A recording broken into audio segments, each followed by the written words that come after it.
Hello, good morning.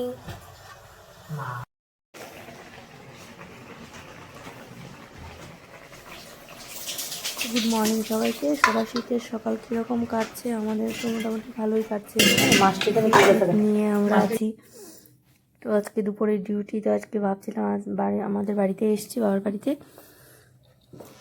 আর বাবা বাজার থেকে গুঁড়া মাছ এনেছে, নলা মাছ এনেছে। নলা মাছ ফুলকপি আলু দিয়ে রান্না করব।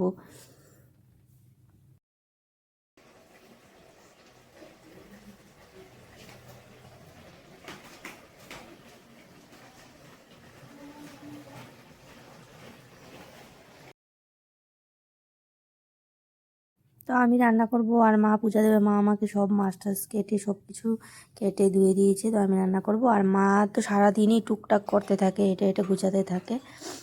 তো মাকে বলেছিলাম যে তুমি আজকে পুজো দিয়ে দাও। তো মা পুজো দিতে দিতে মোটামুটি লেট করে নিয়েছে আমরা আসার পর। না হলে অন্য দিন এই সময়ের মধ্যে মার পূজা রান্না সব কিছু হয়ে যায়। তো আমরা আসলে একটু ওদের অসুবিধেই হয়। তো কী করব।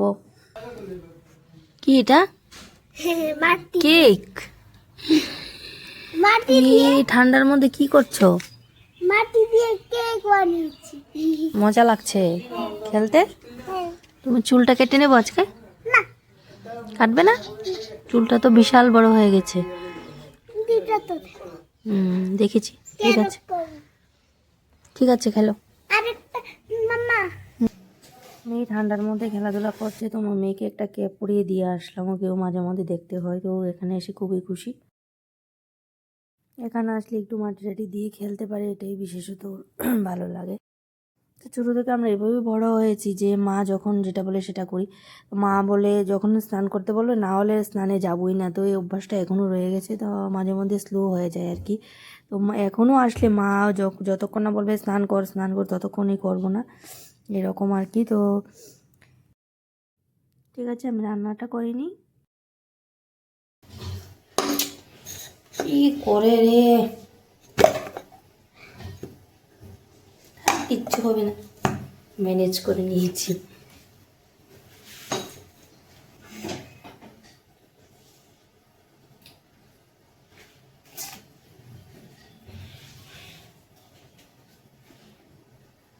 ওটাই বেজে নিয়ে আগে। আংশু, ঠান্ডার মধ্যে কি করতেছ?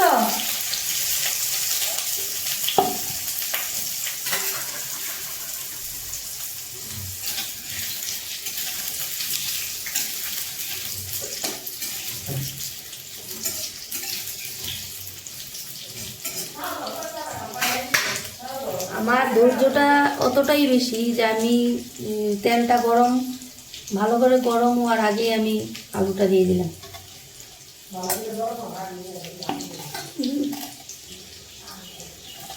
অতটাই আমার ধৈর্য, কী করবো।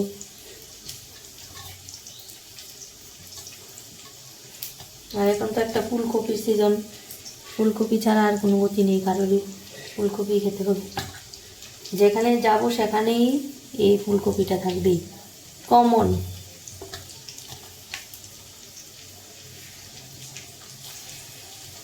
ঠিক আছে, আমি রান্নাটা করে নিই, নাহলে ভুলভাল রান্না করে নেবো, তোমাদের সাথে কথা বলতে হবে। টাটা। তো ফুলকপি দিয়ে আলু আর নলা মাছ দিয়ে ফুলকপির ঝোলটা কিন্তু দারুণ হয়েছে খেতে। যতটা দেখতে যেরকম হয়েছে ততটাই ভালো হয়েছে।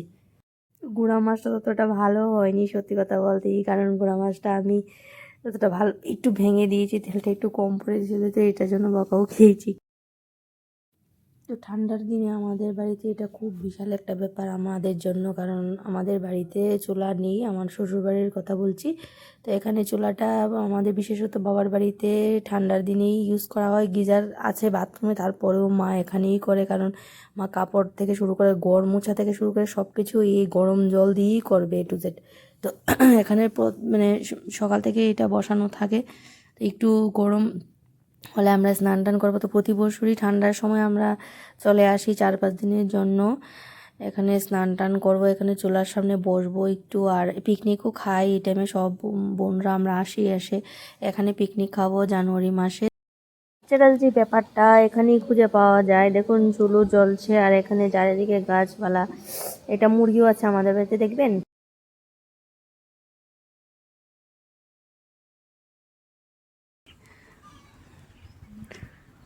এই বড়ি গাছটা দেখছেন তো, এই বড়ি গাছটা আমি এনেছি বেরিমুড়া থেকে।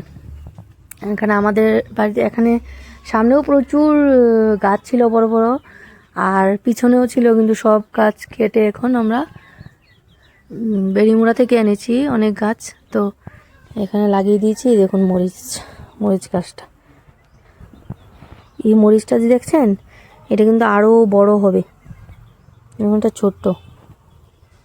তো শিম গাছও লাগিয়েছে মা এখানে একটা, আর একটা লাউ গাছ লাগিয়েছে। লাউ গাছটা বিশেষত লাগানো হয়েছে এখানে।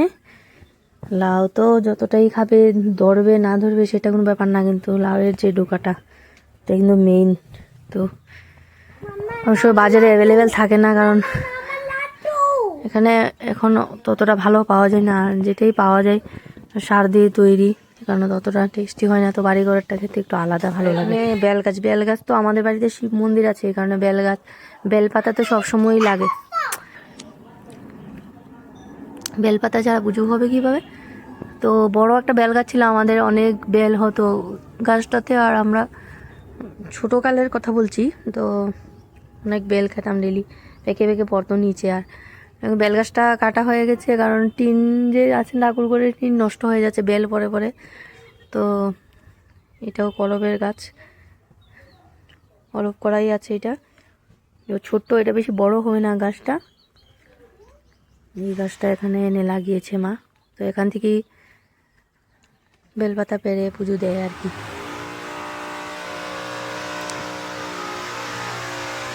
ঠিক আছে, আরেকদিন দেখাবো।